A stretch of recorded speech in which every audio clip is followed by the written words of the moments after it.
I made a CEO bot for the CEO position and a COO. You're able to upload documents now, your company documents. So let's stick with CEO. And I want to create a CEO advisor for my company. And so I can give it a prompt and say, you're going to act as the CEO for my business, which is Wheatley Creek Services. Now that's set off something. Now I'm showing it something local. I can share my website too, right? Now it's starting to learn something about me. I gave it a description of how I want it to act, but then I can go and I can upload up to 20 documents of mine to help train it. So welcome to the Cleaning Journey podcast. I have a great interview today with Cassie from Wheatley Creek Services. We're gonna have a great conversation on AI and finances, everything you need to know about those areas for your cleaning business. So let's hop on the interview. Cassie, well, thank you so much for taking the time to do the interview with me today.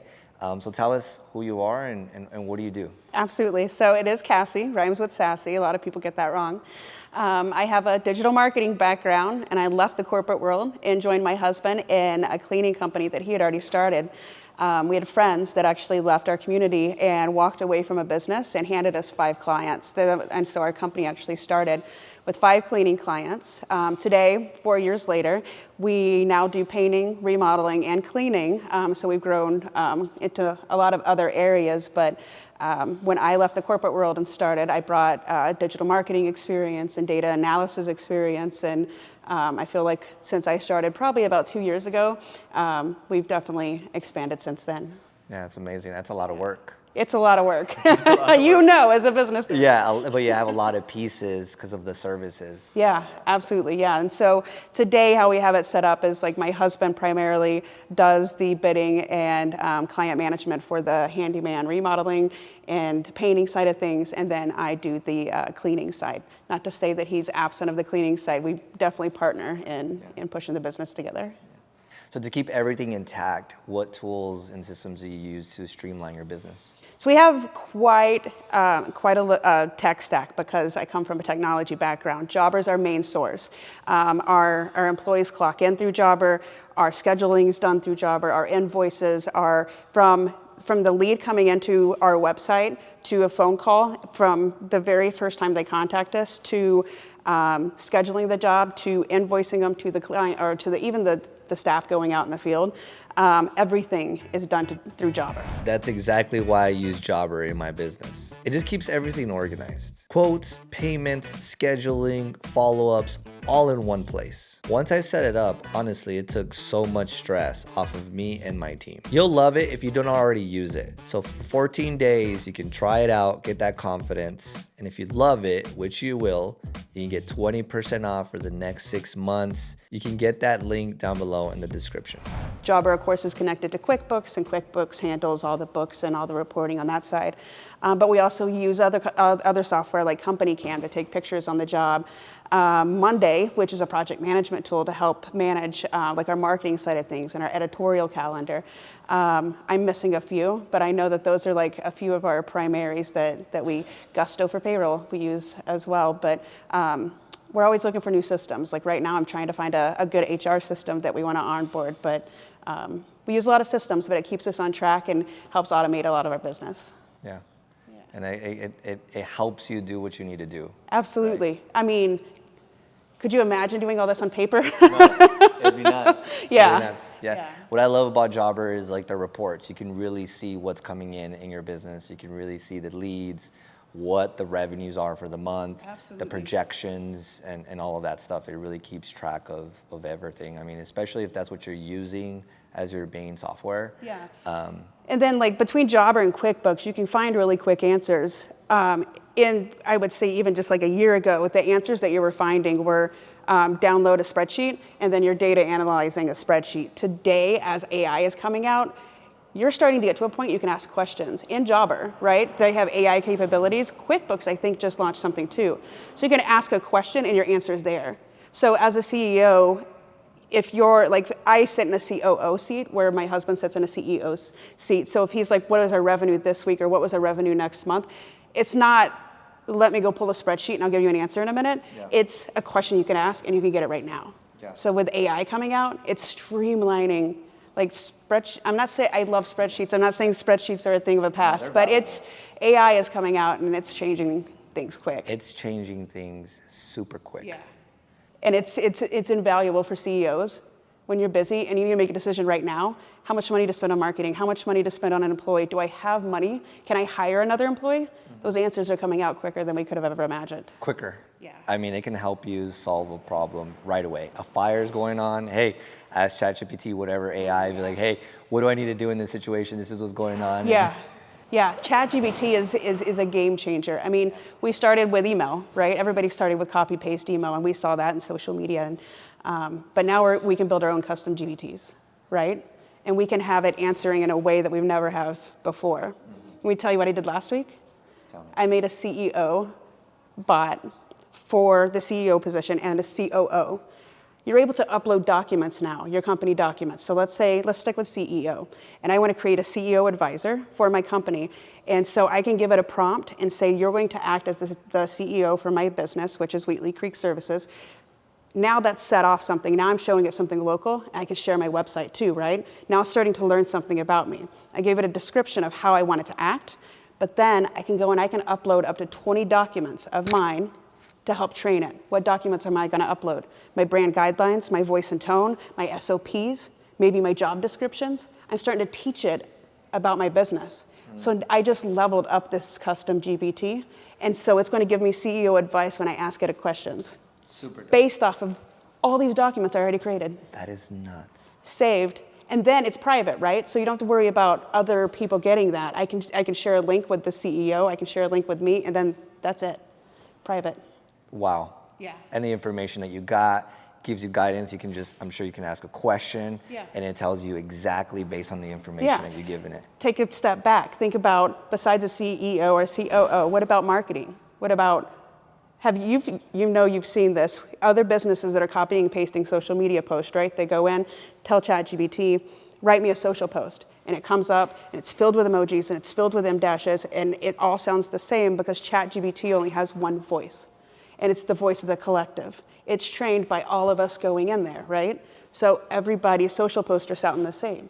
What if you can teach it your voice and tone and your brand? And then it stops creating those M-dashes. Then it stops creating those emojis, and it's your voice and tone that it's spitting out. So when you're copying and pasting your social media posts now, it's on target with your brand. And it's not everybody else's voice. Exactly. Yeah. That's amazing. I mean, it is nuts, right? It is nuts what we've been able to do with AI, and it's available to anybody, which is pretty nuts, right? There's no more excuses that like, I can't start a business, I don't know what I'm doing, what do I do next? You can easily ask AI what the next step would be in your process, and it'll help you. And we started with AI spitting out social post, right? Tiny. And then it got faster. We've seen like ChatGPT 1, now we're at ChatGPT 5. Where it started, it was like social posts, and it went to blog posts. Now we're spitting out SOPs. We're spitting out job descriptions, right? So it's learning to do more and quicker. I would imagine in the next, 365 days, it's probably going to be able to do a lot more capacity. Replacing jobs, you know what I mean?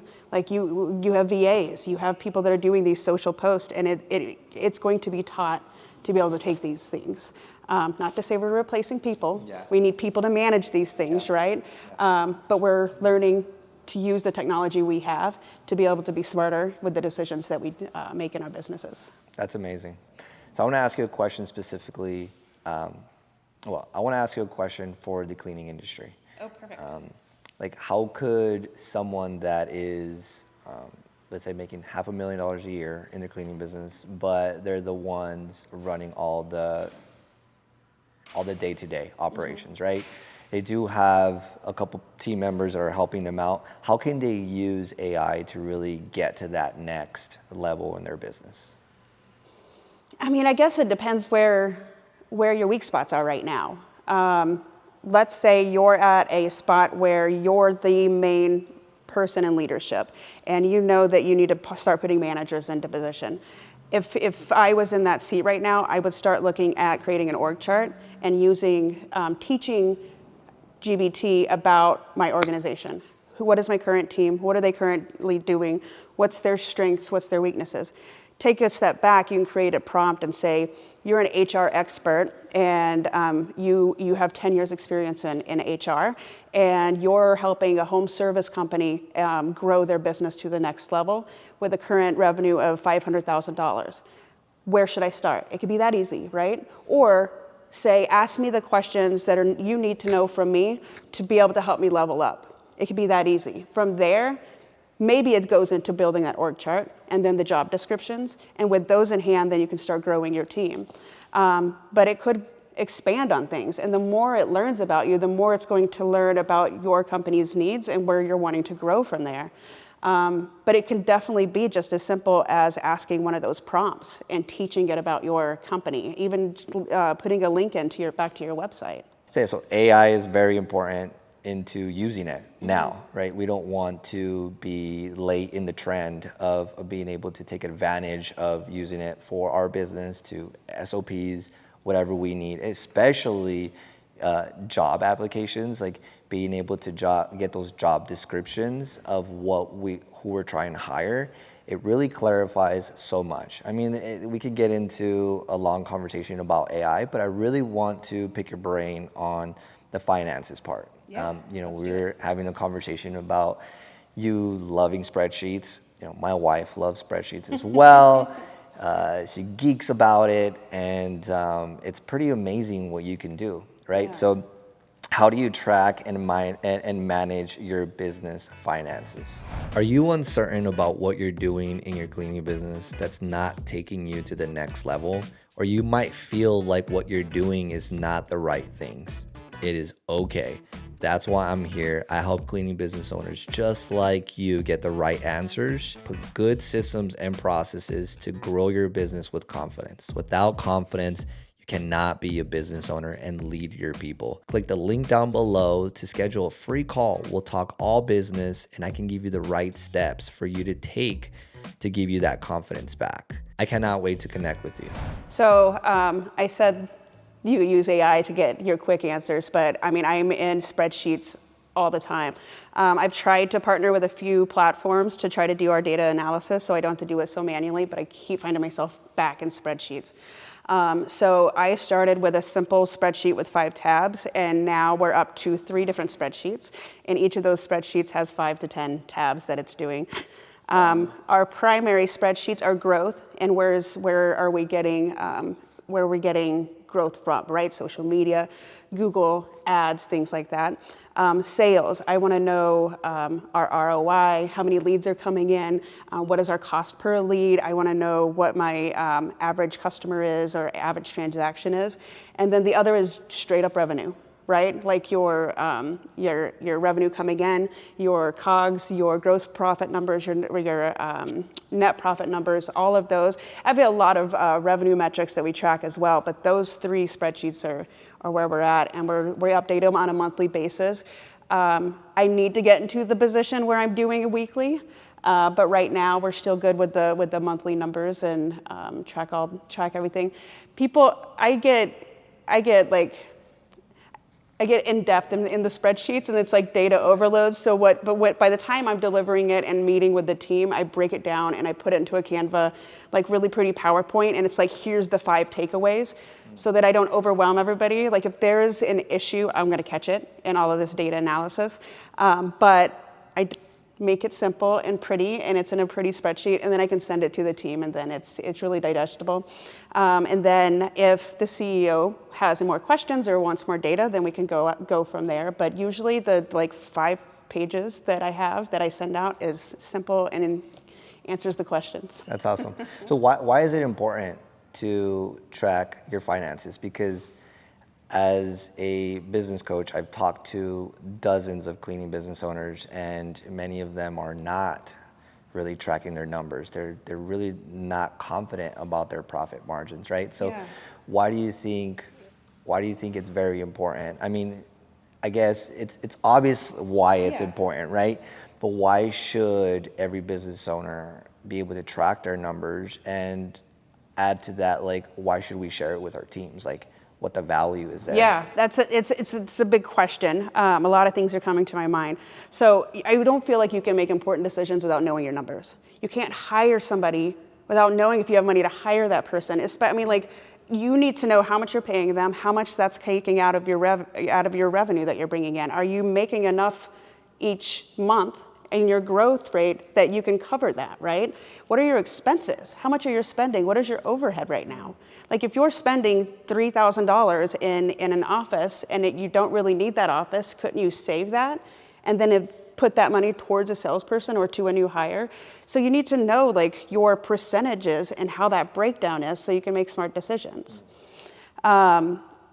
I come from like a digital agency background, and so we felt when we were reporting out to clients that reporting on a weekly basis was a little too much volatility, right? Because you could see numbers go up like this, and it was like panic mode because you would see like, oh my gosh, we're down, we're back up, we're down, you know what I mean? But if we did a month over a month and a year over a year analysis, then you could really see how numbers were moving. It wasn't as volatile.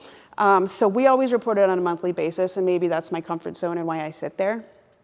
But for the numbers that we share, we go back to KPIs. So we have a small team, so it's super easy for us to track, but I've also worked for big, large corporations where the KPIs start at the very top with the CEO and go down to the directors, and then it goes down to the managers, and then goes down to everybody else.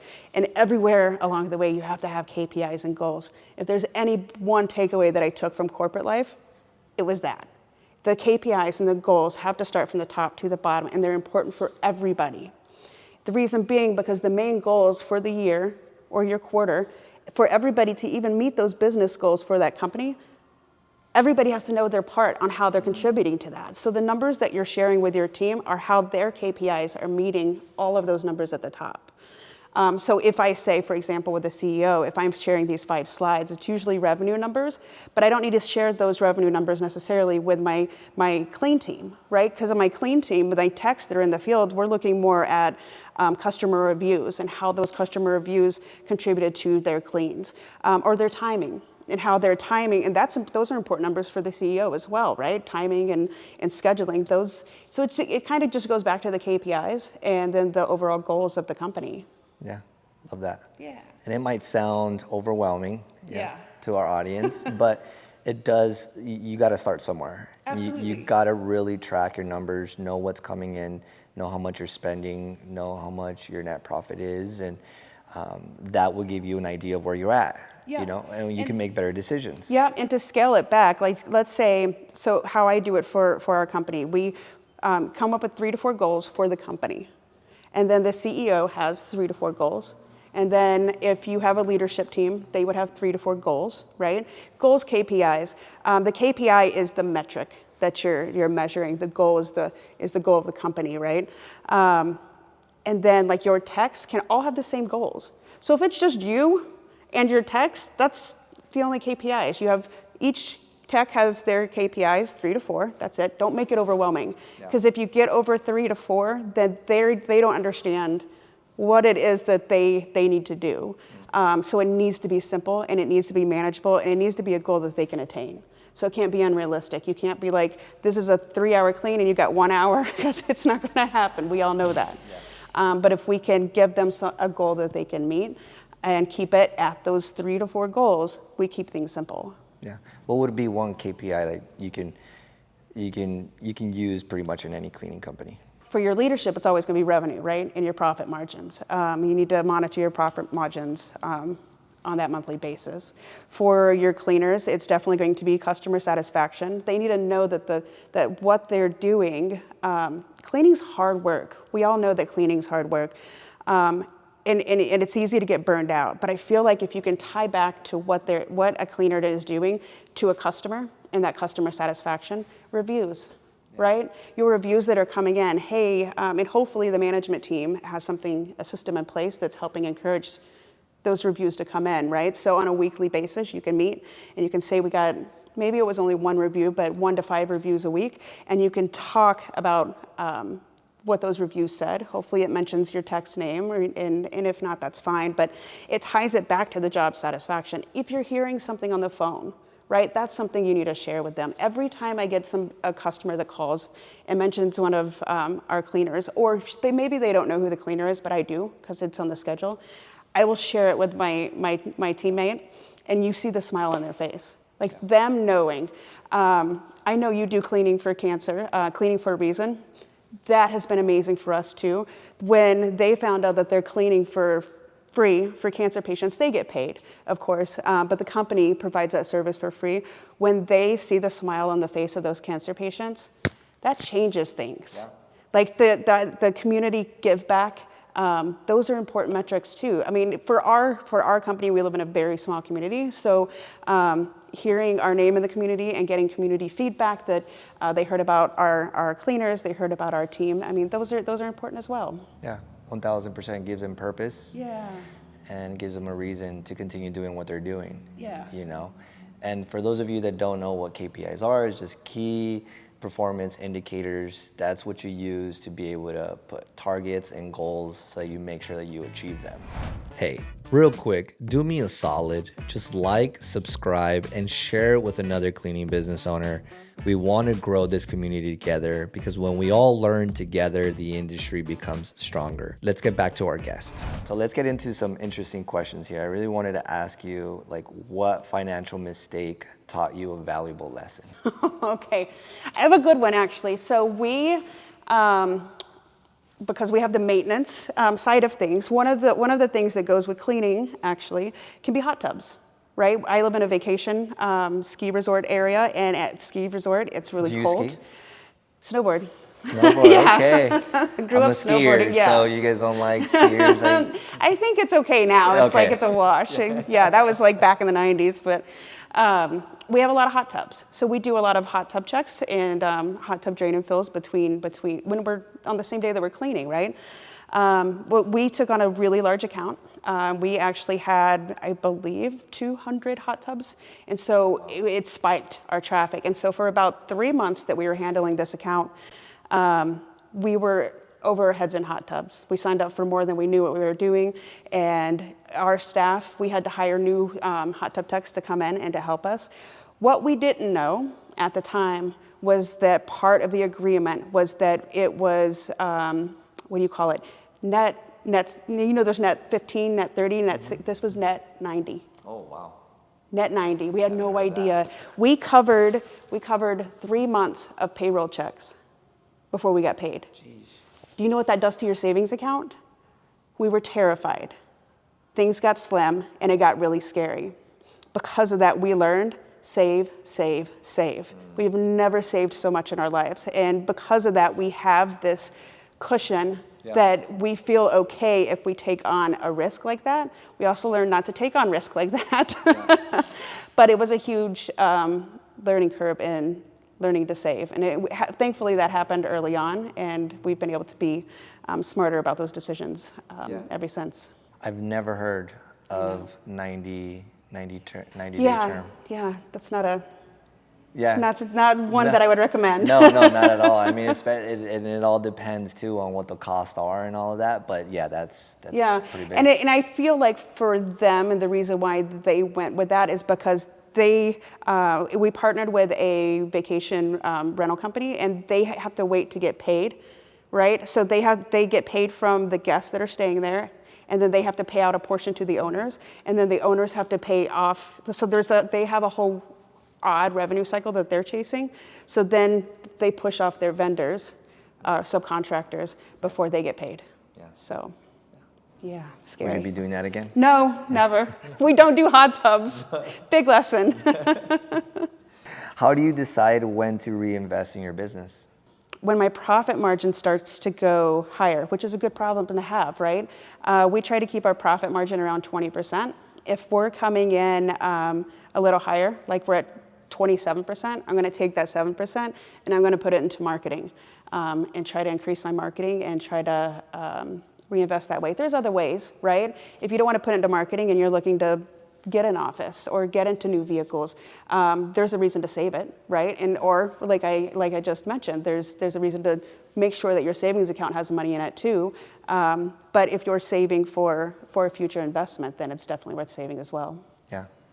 What's one thing that you would share, one advice that you would share to the cleaning industry when it's anything with finances, either knowing your numbers, tracking your numbers, like what's one thing that you would share? You definitely need to know your numbers. You need to be on top of it, and it's scary and it's overwhelming, and it can be data overload. Spreadsheets, there's a learning curve with spreadsheets.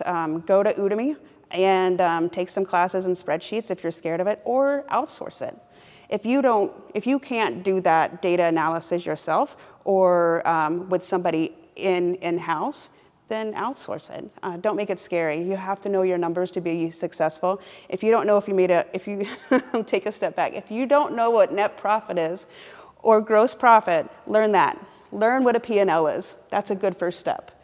And then once you get an idea of that, make it not scary, and make it so you understand when somebody's talking about those profit margins. So you know exactly what it is.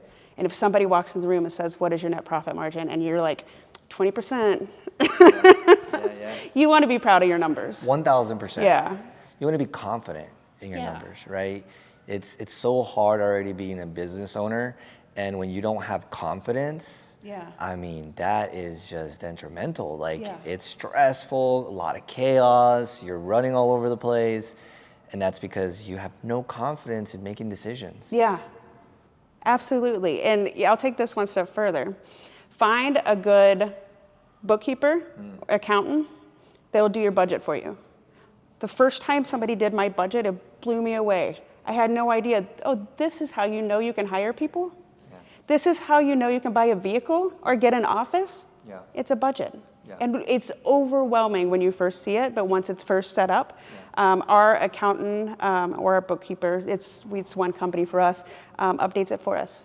And they just ping us when it's updated, and I go in and I just see where the numbers are. So it's not even like I have to do it. So budgeting is really important. Do you think a lot of business owners don't want to know their numbers because they're probably scared of what they're going to see? Yes. But how do you know that you're spending too much or not spending too much? I feel like they don't teach you this in high school, just like they don't teach you to manage your finances, your personal finances. Finances. Yeah. So yeah, it is scary. And like, how do you know, okay, I made $500,000 this year, but how much did I spend? What is COGS? Wait, I'm not supposed to put employees down here. I'm supposed to put them up here. Wait, some employees go down here and some go up here? And that probably made no sense. If it doesn't make sense, have a bookkeeper or an accountant help you learn what a P&L is. 1,000%. And if you don't, if it's too much for you to figure it out, just find someone to do it, right? Because that will give you the confidence in making better decisions. You don't have to do everything in your business. I bet you in any of the conferences that we've gone in, probably half the room of CEOs, business owners, business leaders don't know how to do a P&L. But I bet they have somebody that reads it to them once a month. And that's the key. You don't have to know it. If you do, it's going to help you make smarter decisions. You don't have to, but have somebody at least help you figure it out. 1,000%. And it's extremely valuable to know your numbers. You can make better decisions. It's clear. It'll give you confidence. And then build a mastermind so you can talk to people about it. 1,000%. 1,000%. And that's something that we're going to be doing. I want to discuss that with you so that we can start talking about a mastermind group, and because it's very important with your community, right? We're here at the CBF. We're here at the CBF. So we're here at the CBF, and when you surround yourself with the community, you get to learn, and then that's how you get to grow. So Cassie, I really appreciate you. Thank you for your time. Thank you. I'm excited for us to have dinner tonight. It's gonna be so much fun. Let's go. If you got value out of this episode and you took some notes, that is fantastic. You're one step closer to success. Now do me a favor and share it with another cleaning business owner so that we can all learn together. My goal is to bring real stories from real cleaning business owners so that we can grow this industry together. So if you'd like that, please like and share, and I would really appreciate it. And I'll see you on the next episode.